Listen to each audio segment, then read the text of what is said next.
Hey guys. Well, painted it.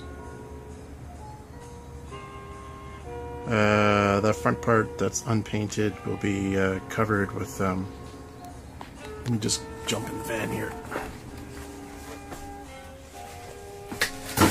The front part in here was going to be covered with Baltic birch to give it this kind of look right here. Kind of like a pine natural wood look. Because right now in here it is very white. So if I cover that with the birch on both sides, that'll add a little, say, tone down the brightness a bit.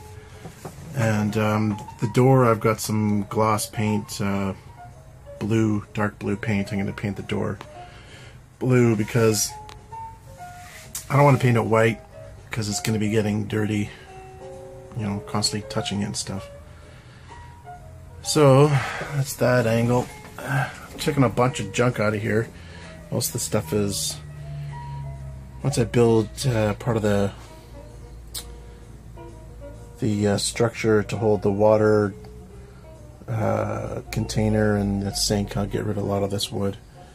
These two rigid pieces of insulation, I'm going to be getting rid of those probably tonight. Drop them off at the local thrift store or something. And that's pretty much it. There's not that much other stuff in here right now. It's pretty empty because I needed the room to move around.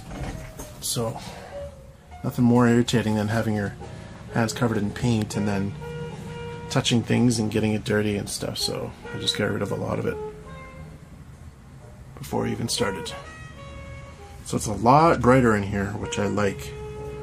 Now originally I kind of had a hard time deciding what color I was going to paint this, and when I put the Luan up at first, I thought, you know, it'd be cool just to leave it kind of this wood grain texture, but I decided against that because there's so many little bits that it would just look better if it was one uniform color. And with the wood trim part like up here exposed, and I'm going to have the kitchen part's all going to be the Baltic birch, same kind of look as this. So that will offset it a bit. And then the bed is going to be kind of a pine looking bed. So I decided to go with white because two main reasons. Number one, actually three reasons. Number one, where I live in Lower Mainland, Vancouver, Canada, it rains a lot. Like probably 6-7 months out of the year we have overcast rain. So I want as much lighted in here as possible. I'm still going to put a fantastic fan right there in the summer, but that's kind of not really a priority at this point. So that'll bring more light in as well. So that's one of the reasons I wanted it white, because I wanted it to reflect light and be more bright in here rather than living a little hole. Another reason is because I want to see dirt easily so that I can clean it easily. Specifically, I want to be able to see if there's any mold developing. Because where I live is very humid, and mold will be an issue if I'm not careful. So I want to pay attention to that, and the white will help me see it. If it was a dark blue or brown, it would be harder to see it. And third reason, well, I don't know if this really counts, but it's more about having a solid, like I'm not going to have a lot of fabric in here. I'm going to have basically my bed will be fabric, of course, and my pillow and stuff, but aside from that, I'm probably going to try to not have too much fabric in here because I want to maintain good air quality. I picked that tip off from Dan Travels, who made a comment about that, and I think that was a good idea. This is that problem area you probably saw, like you might have seen in a previous video, and I think it turned out pretty good. I mean, it's far from perfect, but it's better than it was. glued some pieces on there and painted it. There's still going to be a pine strip up here, 1x3, so all that top will be covered. So you won't see any of that red tape sticking through. The top pieces I think turned out pretty good. I instead of screwing them on, I just put the screws in deeper and I just fitted against it. Cut a 3" by whatever's that is, 45" strip, and then held it against it, and it actually covered the screws and without a big bulge. So I just glued it down, and it worked pretty good. There's the other one there, you can see it. You couldn't even tell that there's screws under there, really.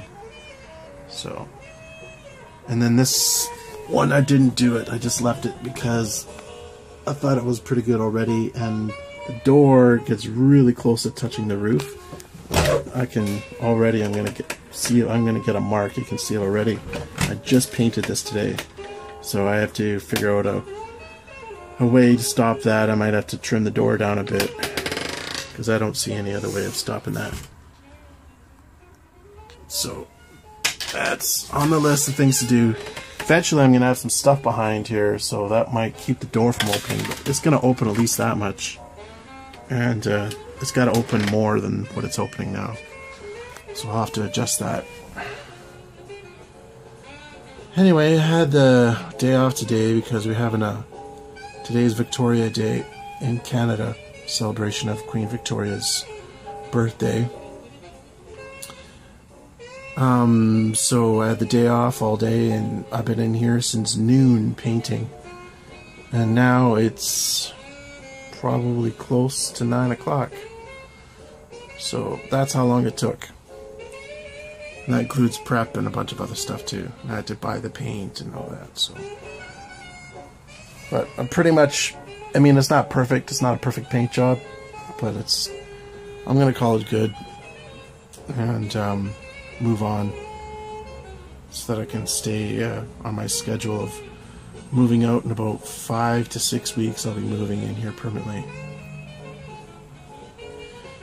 Okay guys, tomorrow I think I'm going to buy the sheet of Baltic birch plywood and get it cut and put those pieces in, put that one up here to cover this, and then put those 2 pieces on, one on each side, one there, and one there, and the rest I'm going to use for the kitchen. Alright, so I guess I'm done. Take care and have a good night.